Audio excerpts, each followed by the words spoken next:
Hello friends, how are you all. I hope आप लोग सब अच्छे से होंगे। जैसा कि आप लोग जानते हैं, मेरा नाम अंकिता लाल है। मैं आप लोगों को एनसीईआरटी बायोलॉजी करवा रही हूँ। कल हम लोगों ने लास्ट क्लास में हम लोगों ने पार्ट 1 करा था। आज हम लोग पार्ट 2 करेंगे, हाउ डू ऑर्गेनिजम्स रिप्रोड्यूस। हमने इससे पहले क्विक रिविजन में बात करी थी कैसे डीएनए होता है, मियोसिस क्या होता है, माइटोसिस क्या होता है, एसेक्सुअल सेक्सुअल रिप्रोडक्शन में क्या डिफरेंस है, वेरिएशन का क्या इंपॉर्टेंस है। हमने ये भी देखा था कि प्लांट में अलग अलग एसेक्सुअल रिप्रोडक्शन के मोड्स क्या होते हैं, सारे एग्जाम्पल्स इंपॉर्टेंट थे। फिर हमने प्लांट के अंदर सेक्सुअल रिप्रोडक्शन देखा था और आज हम लोग देखने वाले हैं ह्यूमंस के अंदर sexual reproduction, right. Reproduction in human being देखेंगे। तो ह्यूमंस जो है वो यूज़ करते हैं सेक्सुअल मोड ऑफ रिप्रोडक्शन।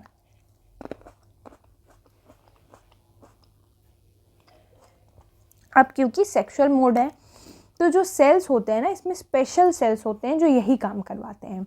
इनको हम लोग जर्म सेल्स कहते हैं। मैंने लास्ट क्लास में भी आपको कहा था germ cells are nothing but sex cells, ठीक है। तो ह्यूमंस में जो रिप्रोडक्शन होता है सेक्सुअल मोड, वो स्पेशलाइज सेल्स की मदद से होता है जिनको हम लोग जर्म सेल्स कह रहे हैं। तो जो पीरियड होता है ना, जब रिप्रोडक्टिव टिश्यूज इतने देखो, रिप्रोडक्शन ऐसा तो है नहीं कि जन्म लेते ही करने लग जाते हैं, है कि नहीं। एक एज होती है रिप्रोडक्शन की, इसको कहते हैं रिप्रोडक्टिव एज। तो रिप्रोडक्टिव एज मेल और फीमेल में वेरी करती है, ठीक है। दोनों जब प्यूबर्टी हिट करते हैं, प्यूबर्टी इज़ द एज जहाँ पे आपकी टिश्यूज़ इतने मैच्योर हो जाते हैं जब कि आप रिप्रोड्यूस करने के काबिल बन जाते हो, ठीक है। और ये दोनों मेल और फीमेल में वेरी करते हैं, अंतर होता है, ठीक है, अंतर होता है इसमें। तो अंतर की बात करें तो जब प्यूबर्टी होता है तो क्या होता है, इस लायक इंसान बन जाता है कि उसके अंदर ये जर्म सेल्स बननी शुरू हो जाती। कैसे आप मानोगे कि रिप्रोडक्शन की स्टेज आ गई? क्योंकि सेक्स सेल्स बनने स्टार्ट हो गए। अब ऐसा नहीं होता कि सिर्फ सेल्स बनते हैं, और भी चेंजेस आती हैं बॉडी में। जैसे कि कुछ चेंजेस जो प्यूबर्टी के दौरान आती हैं, वो फीमेल में ब्रेस्ट साइज इंक्रीज हो जाता है, मेल में फेशियल हेयर आने लगती है, बियर्ड ग्रो करने लगती है। अगर ये सारी चीज़ें हो गई तो ये साइंस हैं कि सेक्सुअल मैच्योरेशन आ गई है। फीमेल में जो रिप्रोडक्टिव पीरियड होता है वो मेंस्ट्रुएशन पीरियड होता है। वो होता है स्टार्ट आपका प्यूबर्टी से और वो एंड हो जाता है 45 to 55 ईयर्स एज में, ठीक है। यहाँ होता है मेनोपॉज। इसके बाद females are no longer active for reproduction, but male में ऐसा नहीं है। मेल में बहुत लॉन्गर टाइम तक मेल रिप्रोड्यूस कर सकते हैं, ऑल्दो एफिशिएंसी घट जाती है but they are able to reproduce. But female में एक लिमिटेड विंडो होता है, एक लिमिटेड पीरियड होता है रिप्रोडक्टिव एज का, ठीक है। और उनकी एनर्जी बेबी रेस करने में भी जाती है और काफ़ी लिमिटेड पीरियड्स होती हैं फीमेल में। अच्छा, अब अगर हम लोग बात करें जो एक्चुअल ट्रांसफ़र होता है जर्म सेल का बिटवीन टू पीपल, आपको ये सेल्स बनने लगे बट इसका ट्रांसफ़र होना भी ज़रूरी है ना। तो ट्रांसफ़र होने के लिए कुछ स्पेशल ऑर्गन्स होती हैं बॉडी में जो ये काम करती हैं। जैसे मेल में मेल रिप्रोडक्टिव सिस्टम, फीमेल में फीमेल रिप्रोडक्टिव सिस्टम, जिसके अंदर कुछ ऑर्गन्स है जिनका यही काम है, रिप्रोडक्शन ही कराना काम है, ठीक है, रिप्रोडक्शन ही कराना काम है, ठीक। उसको हम लोग डिटेल में पढ़ेंगे। तो जब हम लोग एक एक करके पढ़ते हैं, पहले मेल रिप्रोडक्टिव सिस्टम पढ़ते हैं, जिसको हिंदी में कहते हैं नर जनन तंत्र। मेल रिप्रोडक्टिव सिस्टम की अगर बात करते हैं तो मेल के जो जर्म सेल होते हैं उनका एक स्पेशल नाम है, उसको कहते हैं स्पर्म सेल्स। क्या बोलते हैं? स्पर्म बोलते हैं। और ये कहाँ बनती है? ये बनती है टेस्टिस में, ये रहा, जिसको टेस्टिस को हिंदी में बोलते हैं वृषण। वृषण में बनता है। तो टेस्टिस में जो है वो जर्म सेल्स बनती हैं।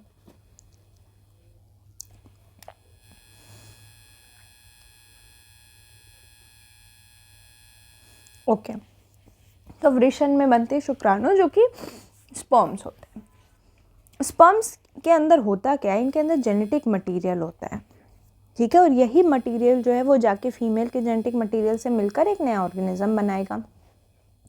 स्पर्म की अगर हम लोग बात करें तो स्पर्म का स्ट्रक्चर ऐसा होता है कि एक लंबा टेल होती है इसकी, एक हेड होता है, और फिर ये हेड जो होता है इसके अंदर जेनेटिक मटेरियल होती है। टेल जो है इसको स्विम करने में मदद करती है। इस तरह का स्ट्रक्चर होता है इसका, ठीक। इसके अंदर माइटोकॉन्ड्रिया प्रेजेंट होती है एनर्जी के लिए, क्योंकि इसको ऑब्वियसली स्विम करके जाना है और काफ़ी लंबा डिस्टेंस ट्रैवल करना होता है, इट नीड्स एनर्जी, तो माइटोकॉन्ड्रिया होती है। टेल मोटिलिटी के लिए होती है, बहुत सारी चीज़ें हैं ये जो इम्पोर्टेंट है।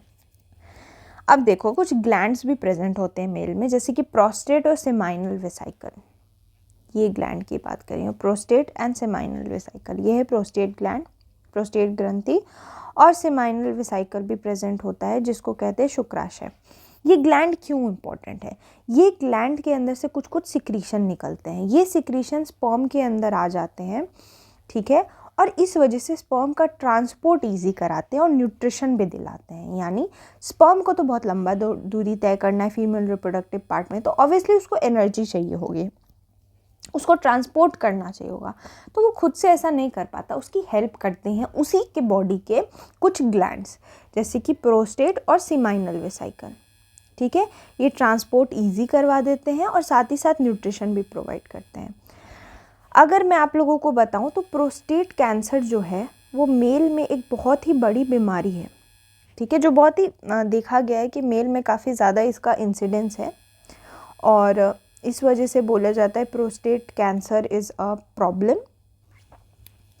It's one of the most common type of cancer in male. अच्छा, इसके अंदर लिखा तो नहीं है बट मैं आपको बता दूं, प्रोस्टेट जो है वो, प्रोस्टेट ग्लैंड जो है वो सिक्रीट करता है सेमाइनल फ्लूइड। क्या सिक्रीट करता है? Seminal fluid. सिक्रीशन ही लिखा है बट मैं आपको सिक्रीशन बताती हूँ, सेमाइनल फ्लूइड। ये नरिश भी करता है, ये नरिश भी करता है, और जो होता है वो दो तरह की सिक्रीशन करता है, वो नरिश भी करता है, साथ ही साथ ट्रांसपोर्ट भी करने में हेल्प करता है स्पर्म्स को। और अगर हम लोग सेमाइनल वेसिकल की बात करें तो सेमाइनल वेसिकल जो है उसके अंदर से कुछ सिक्रीशंस निकलती हैं, जैसे कि फ्रुक्टोज, प्रोटीन, ये सारी चीज़ें निकलती हैं। ये बल्क क्रिएट करता है स्पर्म का, ठीक है, सीमन का, बेसिकली जो फ्लूइड होती है ना उसका बल्क क्रिएट करता है। तो इस तरह से आप देख सकते हैं कुछ ग्लैंड्स हैं जो हेल्प कर रही हैं मेल रिप्रोडक्टिव ऑर्गन को। उसके अलावा अगर और भी कुछ स्ट्रक्चर्स देखें तो यहाँ पे आपको दिख रहा होगा एक ब्लैडर है, यहाँ पे पीनस है, यूरेथ्रा है, यूरिथ्रा है, क्योंकि मेल का जो यूरिनरी ट्रैक्ट होता है, रिप्रोडक्टिव ट्रैक्ट होता है, वो कॉमन होता है, बट फीमेल का जो यूरिनरी ट्रैक्ट और रिप्रोडक्टिव ट्रैक्ट है वो अलग होते हैं, ओके। उसके अलावा आपको वास्ट डिफरेंस दिख रहा होगा, ये सारी चीज़ें, यूरेटर, वास्ट डिफरेंस, ये टेस्टिस में स्पर्म प्रोड्यूस करने में मदद करती है, क्योंकि यहीं पे स्पर्म बन रहा है यहाँ पे, ओके। अब हम लोग बात करेंगे फीमेल रिप्रोडक्टिव सिस्टम की, जिसको बोलते हैं मादा जनन तंत्र। फीमेल जर्म सेल्स को एग बोलते हैं और ये ओवरी में बनती हैं, जैसे मेल में टेस्टिस, फीमेल में ओवरी। ये रिस्पॉन्सिबल होते हैं किसी हार्मोन के प्रोडक्शन के लिए। मेल में भी जो टेस्टिस होता है, टेस्टोस्टेरोन हार्मोन निकलता है, फीमेल में जो ओवरी होती है उससे भी कुछ हार्मोन्स निकलते हैं। हार्मोन का बहुत बड़ा इंपॉर्टेंट रोल है। एग जो है वो कैरी होता है ओवरी टू द वोम्ब, और वहाँ से ये थिन ओविडक्ट से फैलोपियन ट्यूब में चला जाता है। चलो, ये आपको तब तक नहीं समझ आएगा जब तक आप स्ट्रक्चर नहीं देखोगे। देखो, ये है फीमेल रिप्रोडक्टिव स्ट्रक्चर, यहाँ पे है ओवरी, यहीं पे आपके बनते हैं ओवा, जिसको एग सेल्स भी बोलते हैं। ओवा, ओवम, एग, ये सारी एक ही चीज़ है, same thing. Egg cells same thing, एक ही चीज़ है, ठीक है। ओवरी, जिसको अंडाशय बोलते हैं, यहीं पे आपकी बनती हैं ये एग सेल्स। यहाँ के ऊपर होता है फैलोपियन ट्यूब। फैलोपियन, यहाँ से एग बना, मान लो यहाँ खूब सारे एग बने, यहाँ से ये फैलोपियन ट्यूब में चला जाएगा, ठीक। यहाँ से जो स्पर्म आएगा, स्पर्म आता है, ये मोटाइल होते हैं, ये मूव करके फैलोपियन ट्यूब तक पहुँचती है और यहाँ पे होता है fertilization. Fallopian tube is the area जहाँ पे फर्टिलाइजेशन होता है, यानी कि मेल का स्पर्म और फीमेल का ओवम मिलते हैं। ये इंपॉर्टेंट है, तभी मैंने आपको ये दिखाया है। ये क्वेश्चन है एग्जाम के लिए प्रोबेबल कि कहाँ पे फर्टिलाइजेशन होता है, तो फैलोपियन ट्यूब ओविडक्ट में होता है, ठीक है। ना ही यूट्रस में होता है, ना ही वजाइना में, ना ही सर्विक्स में, ये होता है फैलोपियन ट्यूब में। क्या होता है? फर्टिलाइजेशन, जहाँ पे एग जो है वो स्पर्म से मिलती है, ठीक है। तो अब आपने इसका स्ट्रक्चर तो देख लिया। ये देखो, ये वजाइना, ये ओपनिंग होती है जहाँ से स्पर्म प्रेजेंट होता है। ये सर्विक्स, सर्विक्स से यूट्रस, ये यूट्रस ही जगह है जहाँ पे फर्टिलाइजेशन के बाद जो बेबी होता है वो ग्रो करता है। यूट्रस में ही ग्रोथ होती है बेबी की। यहाँ पे फर्टिलाइजेशन हुआ, जाइगोट बन गया, ऑब्वियसली इसके बाद जाइगोट ही बनेगा। जाइगोट जो है वो यहाँ पहुँच जाएगा, ठीक है, यहाँ पे आपके यूट्रस में चला जाएगा और यूट्रस में जाकर के इम्ब्रियो बन जाएगा और इम्ब्रियो जो है यहाँ से बेबी बनेगा। ओके, जाइगोट के बाद इम्ब्रियो और इम्ब्रियो से बेबी। यहाँ पे डिवीजन होगा सेल का, तभी इम्ब्रियो बनेगा। वो सिंपल सी चीज़ें जो हमने पहले भी पढ़ी है।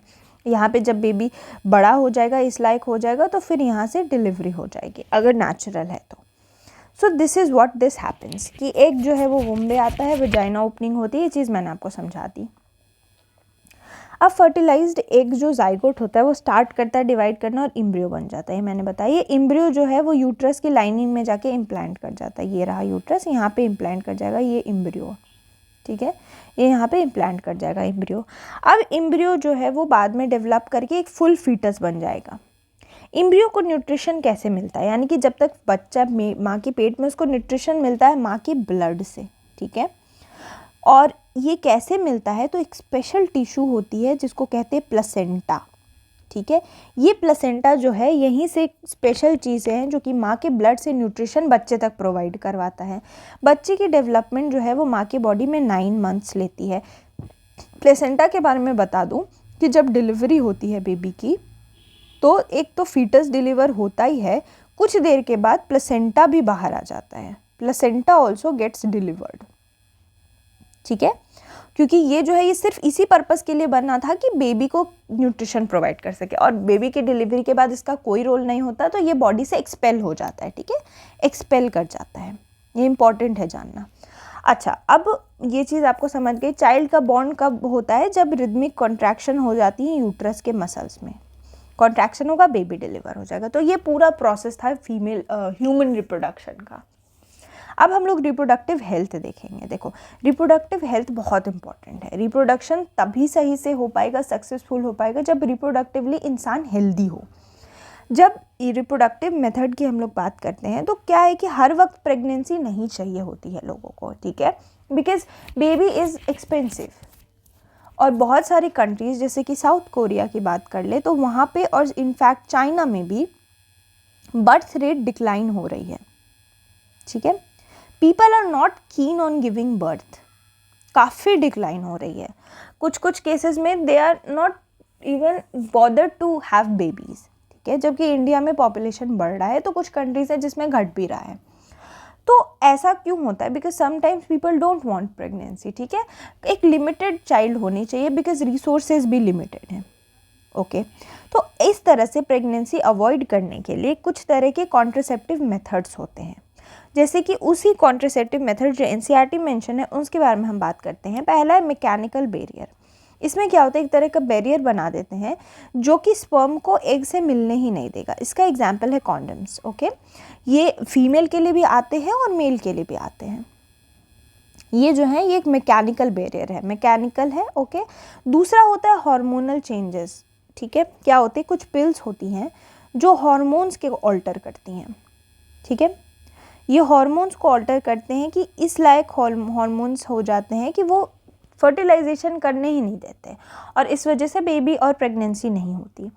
हार्मोन का बैलेंस बहुत इंपॉर्टेंट है, क्योंकि एग अगर रिलीज़ ही नहीं होगा तो फर्टिलाइजेशन नहीं हो पाएगा, इसलिए हार्मोन्स बहुत इंपॉर्टेंट रोल प्ले करते हैं। अच्छा, अगर एग नहीं फर्टिलाइज हुआ तो क्या होगा, एग ओवरी में बना, ओवरी में बन के रिलीज़ होके ये चला गया ओविडक्ट में। अब ये वेट करेगा फॉर स्पर्म। मैंने आपको बहुत सारे क्लासेस में ये बताया है, स्टिल एक बार बता देती हूँ, इस बार बहुत ब्रीफली बताऊँगी। ओविडक्ट जो है वहाँ पे वेट कर रहा है, एग है वो वेट कर रहा है फॉर अ स्पर्म। मानो किसी कंडीशन में स्पर्म नहीं आता है, ओके, तब क्या होगा, अगर नहीं आता है तो क्या होता है, एग जो है इट लिव्स फॉर 1 डे, एक दिन के लिए एग जीवित रहता है। और फिर क्या होता है, ये एग जो है हर महीने रिलीज़ होता है फीमेल की बॉडी से, ठीक है। तो जब जैसे ही एग रिलीज़ होता है तो जो यूट्रस होता है, ये यूट्रस है, यूट्रस प्रिपेयर करता है for child birth. Preparation start कर देता है। एक मेहमान की तरह ये इंतज़ार करता है कि मेहमान आने वाला है। वो मेहमान एक फीटस है, यानी कि एक जाइगोट है। जब इसको पता चलता है कि नहीं, स्पर्म नहीं आया, तो यूट्रस ने जो तैयारी करी थी, जो कुर्सी, चेयर और खाना बनाया था, अब उसकी ज़रूरत नहीं है, तो उसको हटाना शुरू करेगा। यानी जो टिश्यूज़ यहाँ पे प्रिपेयर हुई थी, वो टिश्यूज़ अब ब्रेक होनी स्टार्ट हो जाएंगी, ब्रेक होगी, रप्चर होगी, और ये रिलीज़ होगा एज मेंस्ट्रुएशन। यही होता है फीमेल में मेंस्ट्रुअल साइकिल, जो ब्लीडिंग होती है, इसमें यही चीज़ें होती हैं। उसमें कुछ टिश्यूज़ होते हैं और कुछ ऐसी चीज़ें होती हैं। ये क्या होती है, अब लाइनिंग की ज़रूरत नहीं है, तो ये लाइनिंग टूट के वजाइना के थ्रू ब्लड और म्यूकस के फॉर्म में बाहर आ जाए। तो ये रफली हर महीने 28 डेज़ की साइकिल होती है जिसमें ये चीज़ होती है। ये बहुत इंपॉर्टेंट है, so that one person, specially women, comes to know कि उनका रिप्रोडक्टिव हेल्थ सही चल रहा है। ओके, ये पूरी चीज़ है। हिंदी में भी आप लोग देख सकते हैं, 2 से 8 दिन की अवधि होती है। तो इस तरह से ये फीमेल रिप्रोडक्टिव पार्ट है। बट कुछ चीज़ इसमें एनसीईआरटी में नहीं कवर है, जो मैं आप लोगों के लिए कवर करना चाहती हूँ, वो है हॉर्मोन्स का रोल। हॉर्मोन्स का रोल इन रिप्रोडक्शन, ये इम्पॉर्टेंट है आप लोगों के लिए। देखो, वैसे मैंने पहले आप लोगों से हार्मोन डिस्कस किया है पिछले क्लास में, तो एक तरह से इसको रिवीजन ही मान ले। एक होता है टेस्टोस्टेरोन, दूसरा होता है एस्ट्रोजन, एक होता है प्रोजेस्टेरॉन, एक होता है रिलैक्सिन, एक होता है ऑक्सीटोसिन। ये कुछ ब्रीफ हार्मोन्स हैं जो पूरा रिप्रोडक्शन और आपके चाइल्ड बर्थ में इन्वॉल्व होता है। टेस्टोस्टेरोन मेल हार्मोन है। ये हेल्प करता है मेल को रिप्रोडक्टिव मैच्योरिटी में स्पर्म प्रोड्यूस करने में। साथ ही साथ जो मेल के कैरेक्टर्स हैं, मेल सेक्सुअल कैरेक्टर्स हैं, जैसे कि बियर्ड हो गई, ये सारी चीज़ें कुछ सेकेंडरी सेक्सुअल कैरेक्टर्स होती हैं, इनको सेकेंडरी सेक्सुअल बोलते हैं, प्राइमरी नहीं बोलते हैं, क्योंकि इनका डायरेक्ट रोल नहीं है रिप्रोडक्शन में। ये टेस्टोस्टेरोन की वजह से हो पाता है। Same goes for estrogen. ये ओवरी प्रोड्यूस करती है, ठीक है। ये जो है वो ओवा, यानी कि एग का जो सीक्रेशन होता है, हर महीने जो एग रिलीज़ होती है, इसमें ईस्ट्रोजन का रोल होता है। प्रोजेस्टेरॉन का तब रोल होता है जब प्रेगनेंसी हो जाए, जब कंसीव कर ले कोई एक लेडी। कंसीव का मतलब होता है जब मेल और फीमेल मिले और जाइगोट उसके पेट में सेटल हो गया, यूट्रस में सेटल हो गया, और यूट्रस में सेटल होने की वजह से अब उसमें बेबी डिलीवर होगा, तब प्रोजेस्टेरॉन का रोल होता है प्रेगनेंसी मेंटेन करने में। ओके, प्रेगनेंसी मेंटेन करने में। रिलैक्सिन और ऑक्सीटोसिन चाइल्ड बर्थ के दौरान मदद करते हैं, रिलैक्स करवाने में और कॉन्ट्रैक्शन करवाने में, ताकि चाइल्ड बर्थ हो सके। तो ये कुछ हार्मोन्स है, मोटा मोटी रोल है इनका ये, और यही रोल इम्पॉर्टेंट होता है जानने के लिए। आपको पता होना चाहिए testosterone male, estrogen female, relaxin oxytocin भी फीमेल में रिलीज़ होती हैं। तो ये कुछ हार्मोनल रोल है। अब हम लोग कुछ क्वेश्चंस बनाते हैं जो कि प्रीवियस ईयर होंगे, और देखते हैं कि हम लोग क्या क्या चीज़ें कर सकते हैं इस चैप्टर से। Let's practice some of the questions. तो पहला क्वेश्चन जो CDPO 2022 में आया है, the part of flower that gives rise to a fruit is.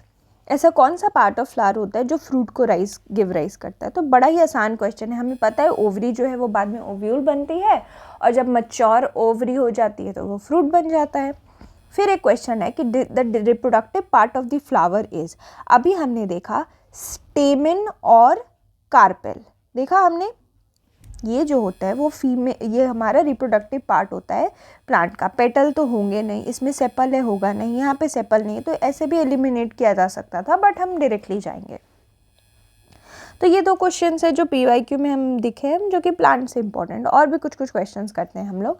The feature of reproduction that is in amoeba, east and spirogyra, क्या common है इनमें, क्या कॉमन लगा? तो हमने सबने क्या देखा कि ये सारे के सारे अमीबा हो, चाहे ईस्ट हो या फिर स्पाइरोगायरा हो, इनमें रिप्रोडक्शन का फीचर ये कॉमन है कि सारे एसेक्सुअली रिप्रोड्यूस करते हैं। यही हम बात कर रहे थे कि एसेक्सुअल रिप्रोडक्शन होता है, इनमें कोई वेरिएशन नहीं होता, म्यूटेशन होता है अगर ज़रूरत पड़ती है तो। और इन लोगों के अंदर जो है कॉम्प्लेक्स चीज़ें नहीं होती और एग्जैक्ट रेप्लिका होते हैं ये पेरेंट के। दूसरा क्वेश्चन है the ability of the cell to divide into several cell during reproduction in plasmodium. आपको मैंने बताया इंपॉर्टेंट है नाम।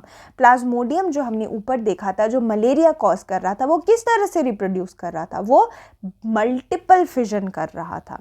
हमने फिजन देखा, उसमें भी हमने बाइनरी फिजन देखी और मल्टीपल फिजन देखा। बाइनरी जब 2 में डिवाइड हो, मल्टीपल यानी बहुत सारे पार्ट्स में डिवाइड हो। तो ये इंपॉर्टेंट है प्लाज्मोडियम का नाम, एनसीईआरटी में है। फिर क्वेश्चन है कि रिजोपस के अंदर एक ट्यूबुलर थ्रेड लाइक स्ट्रक्चर होती है जिसके ऊपर स्पोरेंजिया होता है, वो उसके टिप पर होता है, इसको क्या बोलते हैं? तो इसको बोलते हैं हाइफे। ये उस फिगर में मेंशन नहीं था, बट ये इंपॉर्टेंट क्वेश्चन हो जाता है आप लोग के लिए। ऊपर हमने रिजोपस जब देखा था, चलो मैं दिखा देती हूँ आप लोगों को वापस से। जब हम रिजोपस देख रहे थे तो यहाँ पे रिजोपस में यहाँ पे स्पोरेंजिया था, ये जिसके ऊपर होता है ना, इसको हाइफे बोलते हैं, इसी के ऊपर ये स्पोरेंजिया होता है। ओके, तो अब हमने हाइफा देख लिया। अब हम एक क्वेश्चन देखते हैं कि the flower of hibiscus plant is, मैंने आप लोगों को बताया बाइसेक्सुअल और बाइसेक्सुअल प्लांट और यूनिसेक्सुअल प्लांट के फ्लावर के अंदर हमें एग्जाम्पल इंपॉर्टेंट है याद रखनी, मैंने आपको कहा था। तो हिबिस्कस एक ऐसा प्लांट होता है जो कि बाइसेक्सुअल होता है, इसके अंदर मेल और फीमेल पार्ट दोनों होते हैं, ठीक है। हिबिस्कस में हमने ऊपर देखा था, मैंने कहा ना एनसीईआरटी के एग्जाम्पल्स इंपॉर्टेंट है आप लोगों के लिए कि कौन सा क्या है। यहाँ जब हम लोग देख रहे थे यूनिसेक्सुअल और बाइसेक्सुअल, तो हिबिस्कस और मस्टर्ड देखा था, तो आप याद कर लेंगे हिबिस्कस और मस्टर्ड। एनसीईआरटी में जितना है उतना ही याद करना है, एक्स्ट्रा नहीं याद करना। क्यों अपनी मेहनत बढ़ानी? क्योंकि एनसीईआरटी की लाइनों से ही क्वेश्चन सेटर क्वेश्चन बनाते हैं। Plant like banana, rose, jasmine and orange, हमने अभी ऊपर देखा था कि जो बनाना, रोज, जैस्मिन और ऑरेंज है, इनमें वेजिटेटिव प्रोपेगेशन हो जाता है।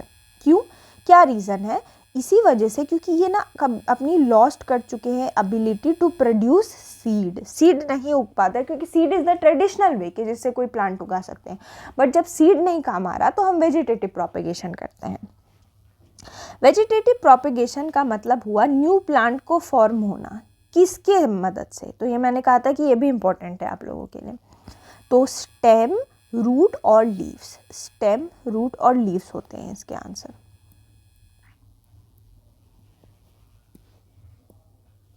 ये रहा स्टेम, रूट और लीव्स।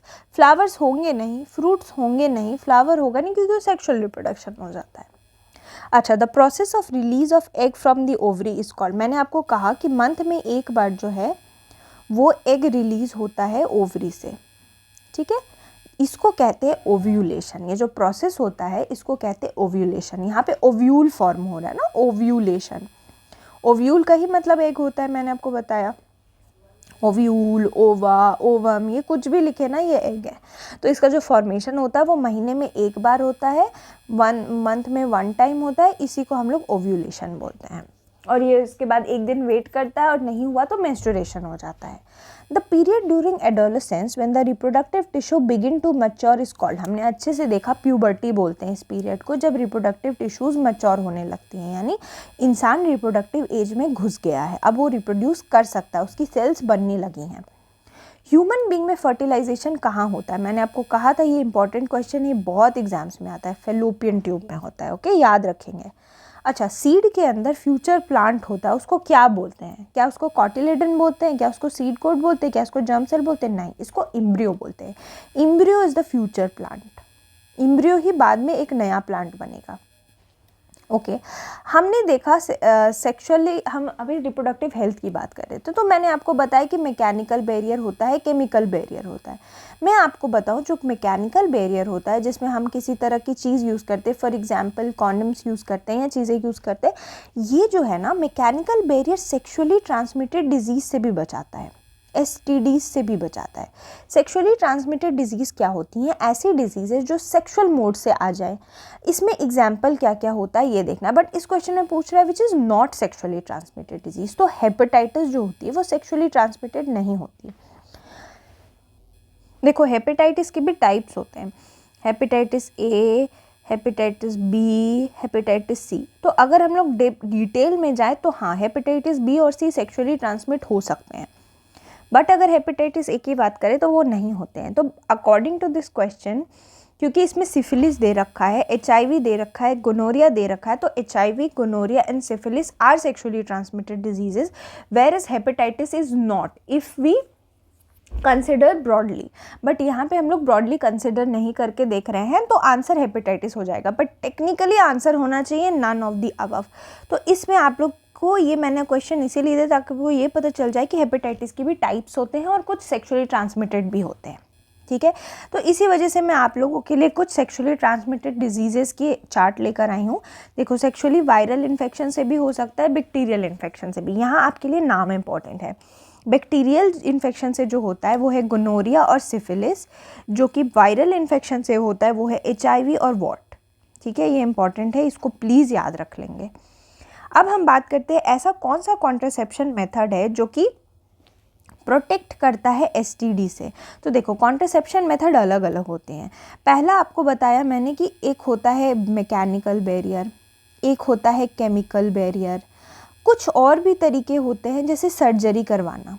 2 तरह की सर्जरी होती है, एक होता है वेसेक्टमी, ठीक है, एक होता है ट्यूबेक्टमी। अब ये मैं बताती हूँ कि आप लोगों ने नसबंदी सुना होगा।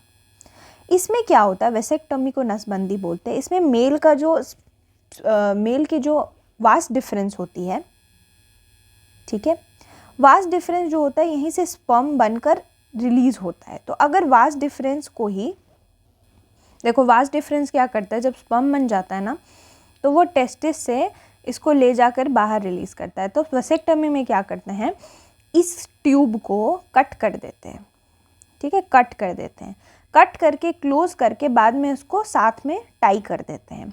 इससे क्या होता है कि अब स्पर्म बनेगा तो, बट वो रिलीज नहीं हो पाएगा बाहर। वैसे ट्यूबेक्टोमी है, इसमें भी यही काम करते हैं, फीमेल की फैलोपियन ट्यूब को कट करते हैं और फिर आगे यही प्रोसेस होता है। यहाँ पे आपका फैलोपियन ट्यूब रिमूव करते हैं, रिमूवल होता है। चलो, इसमें ये चीज़ आपको पता चल गया, ये सर्जिकल है, यहाँ पे सर्जरी यूज़ हो रही है, कटिंग, स्टिचिंग, ये सारी चीज़ें। इस तरह के बहुत सारे तरीके होते हैं। केमिकल वाले में केमिकल टी नाम का एक ऑब्जेक्ट होता है जो फीमेल के बॉडी के अंदर इंसर्ट किया जाता है, जो कि केमिकल रिलीज़ करता है। बट अगर देखा जाए तो इसमें जो मैकेनिकल बैरियर है, जिसमें कॉन्डम्स यूज़ करते हैं, यही एक तरीका है जो कि सेक्सुअली ट्रांसमिटेड डिजीज़ेस से भी बचा सकता है। क्योंकि यहाँ पे क्या होता है, बैरियर क्रिएट हो जाता है, और बैरियर क्रिएट होने की वजह से किसी भी फ्लूइड का ट्रांसमिशन नहीं होता, इस वजह से सेक्सुअली ट्रांसमिटेड डिजीजेज नहीं होती। तो this is an important question, ठीक है। ह्यूमन मेल में टेस्टिस जो है वो स्क्रोटम में लाई करता है। जब हम लोग स्ट्रक्चर देखते हैं ह्यूमन रिप्रोडक्टिव सिस्टम का, तो ये जो टेस्टिस है आप देख रहे हैं किस तरह से स्क्रोटम में, वृषण कोश के अंदर है। क्यों है ये स्क्रोटम के अंदर? कोई तो रीज़न होगा ना कि स्क्रोटम के अंदर होता है टेस्टिस। तो इसका रीज़न ये है कि स्क्रोटम के अंदर होता है, तो ये स्पर्म का जो फॉर्मेशन का प्रोसेस होता है उसमें मदद करता है। एक सर्टेन टेम्परेचर चाहिए होता है स्पर्म के फॉर्मेशन के लिए, तो जो टेम्परेचर चाहिए होता है वो टेम्परेचर मेंटेन होता है इसी स्क्रोटम की वजह से। ओके, ये चीज़ है। अब मैं आप लोगों के लिए स्पर्म और ओवा की स्ट्रक्चर भी लेकर आई थी ताकि आप लोग देख सको। देखो, ऐसा होता है इसके, क्योंकि कभी कभी इधर से भी क्वेश्चन बन जाते हैं। अगर स्पर्म को देखें तो इसमें एक टेल होता है, एक मिडिल पीस होती है, एक हेड होता है। हेड के अंदर एक्रोजोम होता है, ये जाके पेनिट्रेट करता है फीमेल के अंदर। फीमेल के जो ओवा होते हैं उसके ऊपर कोरोना रेडिएटा, जोना पेल्यूसिडा, साइटोप्लाज्म। तो कभी सोचा ये सारे रीजन्स क्यों है, कोरोना रेडिएटा, जोना पेल्यूसिडा, ऐसे तरह के भयंकर नाम वाली चीज़ें क्यों हैं? क्योंकि क्या होता है, मिलियंस में स्पर्म आते हैं, बट क्या होता है कि जब स्पर्म यहाँ पे पहुँचता है तो यहाँ पे चेकिंग होती है, एक बैरियर जैसा ये बन जाता है, कोरोना रेडिएटा, जोना पेल्यूसिडा। ये चेक करते हैं ताकि एक स्पर्म आने के बाद उसकी एंट्री हो सके, डबल ना आ जाए, ट्रिपल ना आ जाए, ये मल्टीपल एंट्री ना हो जाए। इसीलिए कुछ कुछ केसेस में मल्टीपल एंट्री हो जाती है तो ट्विंस बन जाते हैं, which is a very different case. But mostly यहाँ पे क्या होते हैं, बैरियर्स होते हैं, ये चेक पॉइंट्स होते हैं जिसके थ्रू एक स्पर्म एंटर कर पाएगा, क्योंकि बहुत सारे आ जाते हैं, विनर तो एक ही होता है।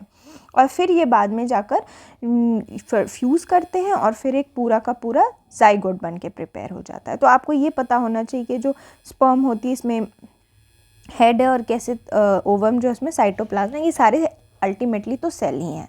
तो इस तरह से हमने रिप्रोडक्शन का पूरा चैप्टर कंप्लीट कर लिया।